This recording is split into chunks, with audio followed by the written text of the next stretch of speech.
Hello friends, welcome to all. Today we will discuss about power radiated by point charge. Say in the previous lectures we have seen power radiated by arbitrary source. Okay, so in this case we will discuss power radiated by a point charge. Here we can see this is the point charge Q. Okay, so આ point ચાર્જના લીધે કેટલો power radiate થશે એ આપણે જોવાનું છે. એટલે એના માટે આપણે શું કરેલું છે તો એક r રેડિયસનો એક સ્ફિયર એઝ્યુમ કરેલો છે. ઓકે, અને અહીંયા ટાઈમ છે tr. tr એટલે રિટાર્ડેશન ટાઈમ. ઓકે, તો અહીંયાથી કેટલા સમયમાં આ રેડિયેશન છે એ પૂરેપૂરા સ્ફિયર સુધી પહોંચી જાય છે એ આપણે જોવાનું છે આગળ. તો એક પોઈન્ટના લીધે જે પાવર રેડિએટ થાય છે એને શું કહેવાય છે? Power radiated by a point charge. Okay, હવે એના માટે ફિલ્ડ છે. ફિલ્ડ બાય આર્બિટ્રેરી સોર્સ શું થશે? E r, t is equal to q upon 4 pi epsilon 0 into r upon r dot u cube in the bracket c square minus v square to u plus r cross u cross a. Okay, તો આ formula છે. શેની formula છે? તો field of A point charge. Point ચાર્જના લીધે જે field produce થાય છે એની આ ફોર્મ્યુલા છે. આ ફોર્મ્યુલાની અંદર બે વિભાગ આપણે જોઈ શકીએ છીએ. એક ફોર્મ્યુલા, એક વિભાગ છે.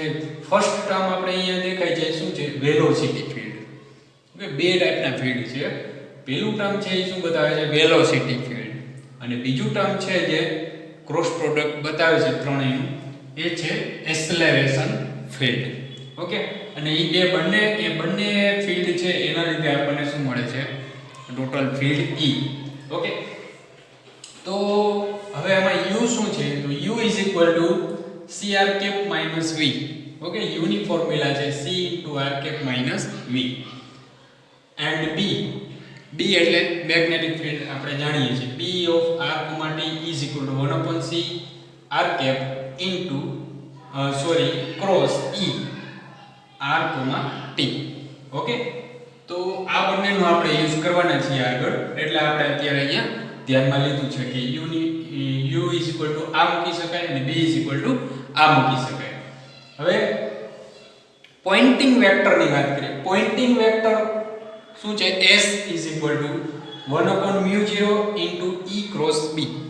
ઓકે, આ ફોર્મ્યુલા છે પોઇન્ટિંગ વેક્ટરની. તો આ રીતે આપણે પોઇન્ટિંગ વેક્ટર ફાઇન્ડ કરીએ છીએ. હવે b ની વેલ્યુ આપણી પાસે છે.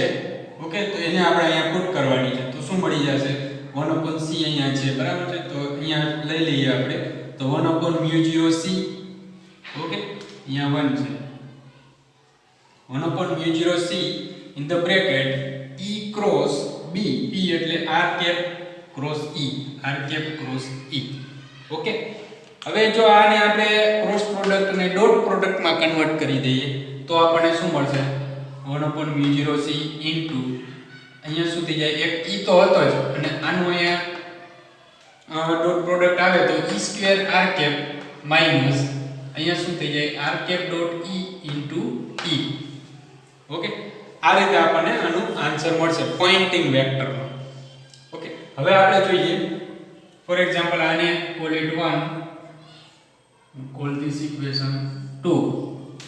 ઓકે, હવે આગળ જોઈએ. સ્ફિયરની વાત કરીએ. Area of sphere is proportional two r square. Okay, આપણે જાણીએ છીએ કે સ્ફિયરનો જે એરિયા હોય એ r સ્ક્વેરના પ્રોપોર્શનલમાં હોય. So many terms in s that goes like, એટલે આ s ની અંદર એવા ઘણા બધા ટર્મ છે જે 1 upon r સ્ક્વેર હોય તો it will give finite answer. એટલે કે એવા જેટલા ટર્મ્સ હશે જેમાં 1 upon r સ્ક્વેર આવતું હશે એમાંથી આપણને શું મળશે? ફાઇનાઇટ આન્સર મળશે, બરાબર. But terms like 1 upon r cube, 1 upon r raised to 4 will contribute nothing in r tends to infinity. હવે આ રેડિયસ જો ઇન્ફિનિટી આપણે જાણીએ છીએ રેડિયેશન છે એ કેવું હોય છે ઇન્ફિનિટી સુધી જાય છે. અહીંયા આપણે આર એઝ્યુમ કરેલું છે પણ આરને ધારો કે આપણે ઇન્ફિનિટી સુધી એઝ્યુમ કરીએ તો આ જે ટર્મ છે 1/r ક્યુબ 1/r એ કંઈ કન્ટ્રીબ્યુટ કરતું નથી. ઓકે, તો એના ઉપરથી શું કહી શકાય એ કન્ટ્રીબ્યુટ નથી કરતું, એના ઉપરથી કહી શું શકાય? So only acceleration field represent true radiation. જો આ ઇક્વેશન ની અંદર બે ફિલ્ડ આપણે જોયા હતા, વેલોસિટી ફિલ્ડ અને એક્સેલરેશન ફિલ્ડ. તો એક્સેલરેશન ફિલ્ડ છે એ જ ખાલી આપણને શું આપશે? ટ્રુ રેડિયેશન આપશે.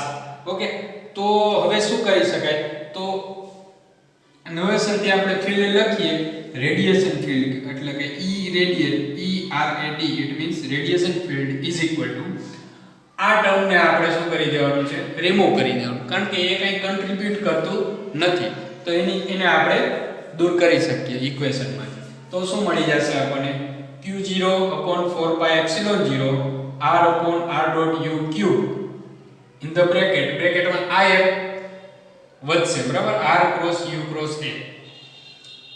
એવું કેમ થાય છે? કારણ કે આપણે અહીંયા ઉપર જોયું એમ કે ટ્રુ રેડિયેશન છે એ જસ્ટ એક્સેલરેશન ફિલ્ડના લીધે જ આપણને મળે છે. એટલા માટે આપણે અહીંયા આ એક જ ટર્મ રાખેલો છે. આ ટર્મ છે એ કંઈ કન્ટ્રીબ્યુટ કરતું નથી, તો એને આપણે રિમૂવ કરી દીધું રેડિયેશન ફિલ્ડમાં, બરાબર. હવે the velocity fields carry energy but it's not radiation. હવે આ વેલોસિટી ફિલ્ડ છે એ એનર્જી તો કેરી કરે છે પણ રેડિયેશનમાં કાંઈ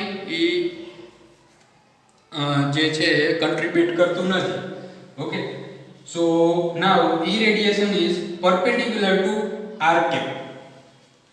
એટલા માટે જે રેડિયેશન ફિલ્ડ છે irradiation is perpendicular to r cap. r cap ના કેવું હોય છે? perpendicular એટલે કે 90 ડિગ્રી એંગલે હોય છે. સો સેકન્ડ ટર્મ is vanishes. એટલે આ s નું જે સેકન્ડ ટર્મ છે આ દૂર થઈ જશે ઇક્વેશનમાંથી.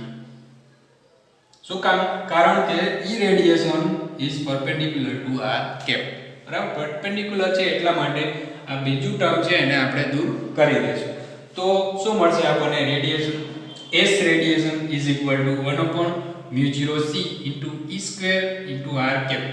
આ ટર્મને આપણે રિમૂવ કરી દીધું એટલે s રેડિયેશન આપણને મળી ગયું is equal to 1/μ0c e radiation square r cap.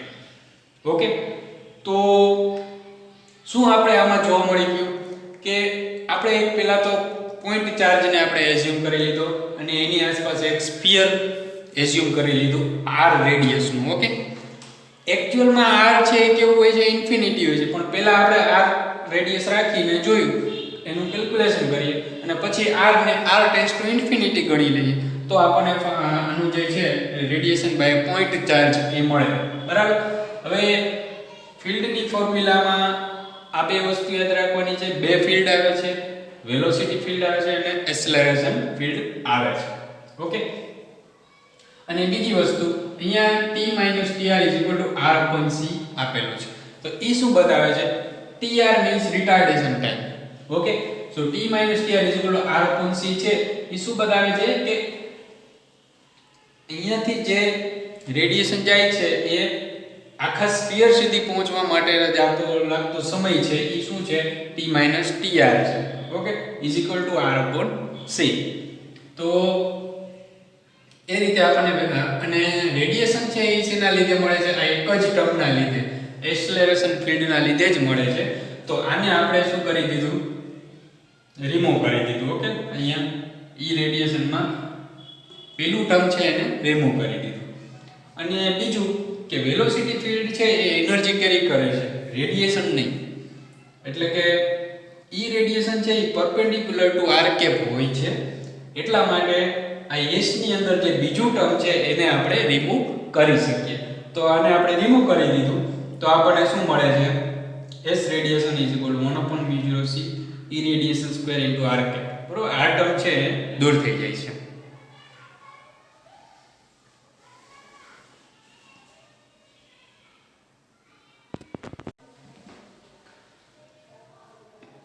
Now we will discuss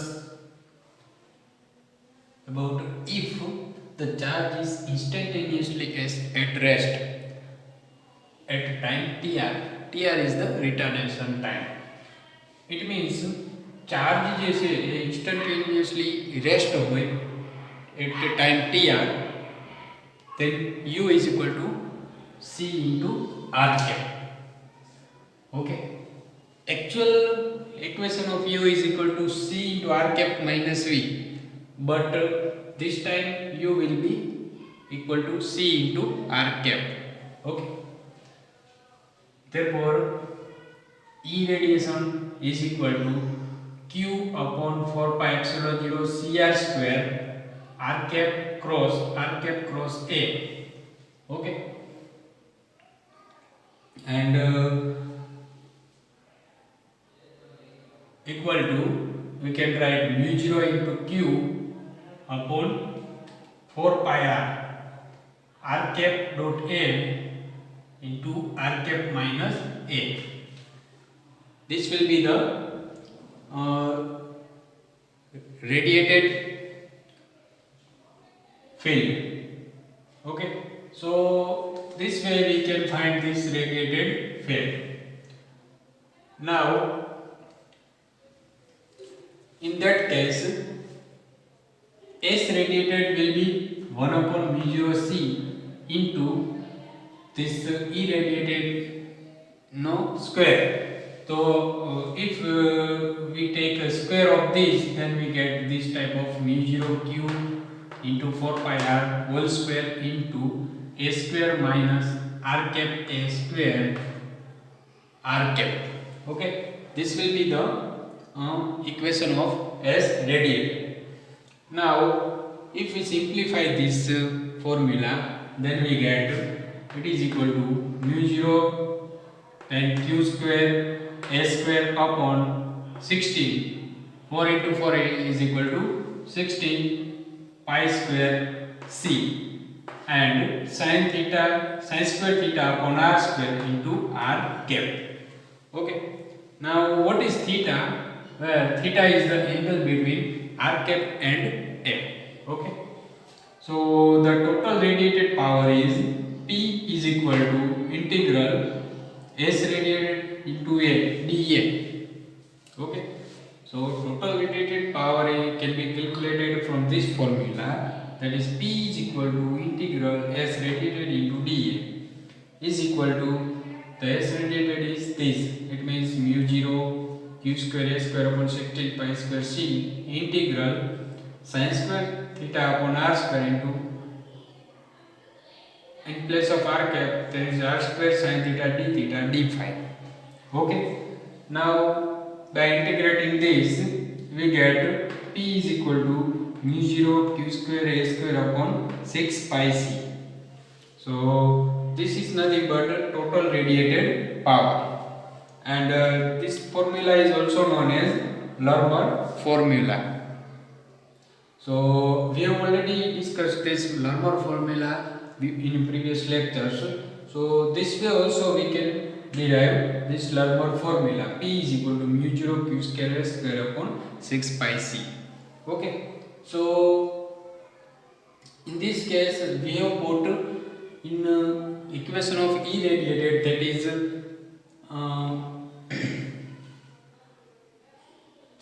we have seen this equation of E radiation, and if we put U is equal to C into R cap, then we get this formula.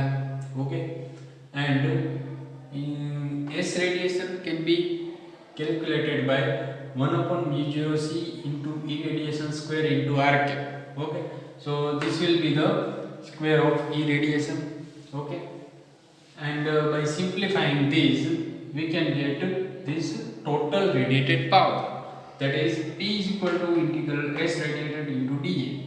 Okay, and by integrating this we get Larmor formula. So this is known as a Larmor formula.